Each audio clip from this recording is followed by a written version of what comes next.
आसतु जानिबा दीपर नियम। आमे दीपरे केतोटी बत्ती देई जालिबा दरकार एवं केतोटी बत्ती केउ काम पई आवश्यक। जदि दीपरे गोटिए बत्ती दिया जाए यह साधारण पूजा पई मनर शांति पई एवं दुईटी बत्ती दिया गले वैवाहिक सुख एवं वैवाहिक समन्वय पई। चारोटी बत्ती संपत्ति एवं परिवारर वृद्धि पई। पांचटी बत्ती समृद्धि एवं जीवनर प्रत्येक इच्छा पूरण पई।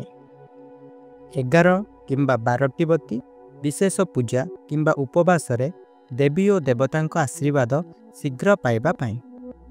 आसंतु जानिबा दीपरे जळाइबा पई जिनिस।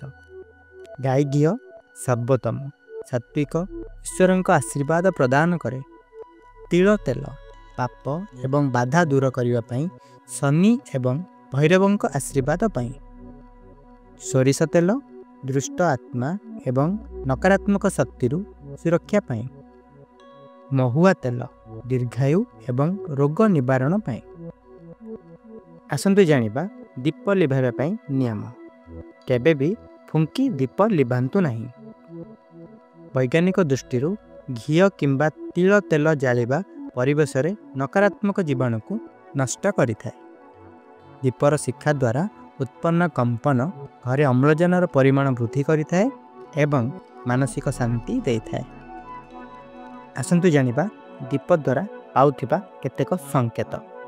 दीपर शिक्षा बड़ एवं स्थिर जदि हुए यह शुभफल प्राप्ति। दीप बारंबार लिभिबा घरे नकारात्मक शक्ति किंबा ग्रह दोष। दीपर शिखारु अत्यधिक धुआं बाहरुछि किछि मंद कार्य किंबा पूर्वपुरुषर दोषर संकेत। एहिपरि भावरे दीप केवल आलोकर उत्स नुहे बरं धार्मिक आध्यात्मिक ज्योतिष एवं वैज्ञानिक दृष्टिकोण एक चमत्कारी उपकरण।